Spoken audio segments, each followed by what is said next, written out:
Donc je dis encore, à tous ces chrétiens qui vont regarder cette vidéo, à tous ces croyants qui vont regarder cette vidéo, peu importe votre orientation religieuse, peu importe ce que vous pensez savoir, vous ne savez rien. Le seul enseignant est en face de vous. Le seul créateur, je dis bien vrai et véritable, c'est l'Oba qui vit inexplicablement hors de toute réalité et hors de la non-existence. Et le fils promené, c'est Dieu qui s'appelle. Le vrai Christ. En chef.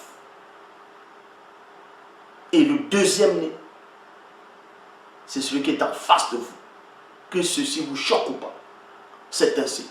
À tous ces faux croyants qui viennent dire ils ont eu une vision, Dieu les a parlé, ils ont vu le paradis, ils ont vu l'enfer, ils ont vu les anges, vous n'avez rien vu du tout.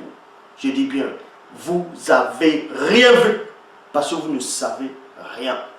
Et je dis encore, aucun homme ne peut ressusciter un mort. Là. Je dis bien là. Aucun ne peut ressusciter un mort. Vous êtes des malades mentaux.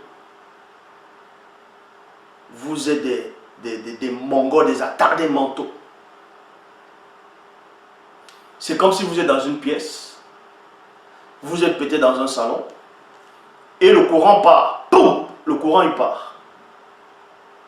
Vous êtes dans un salon, peut-être en train de lire, le courant il part. Boum! Ça veut dire que la personne est morte.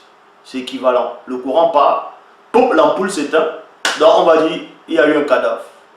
Maintenant ils vont se placer, ils vont dire, au nom de Jésus, ils veulent prier. Vous allez prier devant l'ampoule pour que l'ampoule s'allume? Non, c'est pas comme ça que ça se passe. Donc, pour faire ressusciter un mort, il y a 3 phases. Je dis bien 3 phases.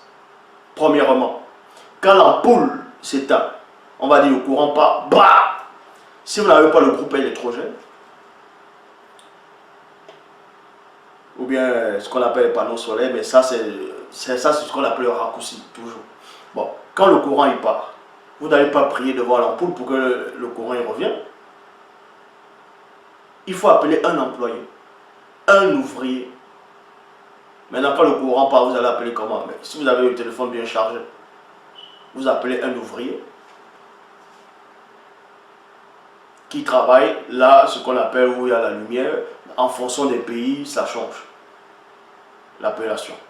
Donc, si vous n'appelez pas un employé pour vous renseigner, il va vous dire peut-être c'est un transformateur qui a eu un problème dans votre secteur, ainsi de suite. Mais vous n'avez pas prié pour que le fil, le transformateur qui est grillé puisse revenir. C'est pas comme ça que ça se passe. Même lors de la résurrection, même quand Christ, en tout cas le vrai, dont on a pris, on a usurpé, on a dit que c'était Jésus, dans Jean 11, a dit Lazare, sort. La voix, quand il prononce, la voix là, elle est vivante. Ça a un esprit, sa voix. Et quand le mort, Lazare, va entendre la voix, ce qui va faire en sorte que le mort puisse sortir, ce sont les entités derrière qui vont... C'est comme ça que ça se passe. En fait, ce sont des employés. On vous explique ces choses. Ce sont des employés. Donc, quand quelqu'un meurt, il y a 3 phases.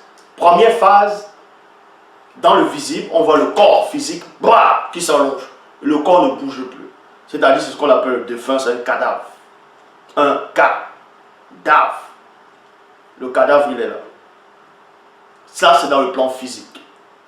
Le plan visible, c'est la première phase. Deuxième phase, il y a le monde spirituel. Son esprit va dans le lieu initial du premier homme. Quand on vous dit que l'esprit retourne au ciel, dans vos Bibles actuelles classiques, ça c'est faux. Je vous le dis, même si c'est écrit, je dis que c'est faux. Pourquoi? On va vous expliquer. Bon, ça je ne vais pas expliquer ici. Je ferai une vidéo pour mieux détailler, si le roi le permet, comment ça se passe pour ressusciter quelqu'un. Comment on fait pour ressusciter quelqu'un.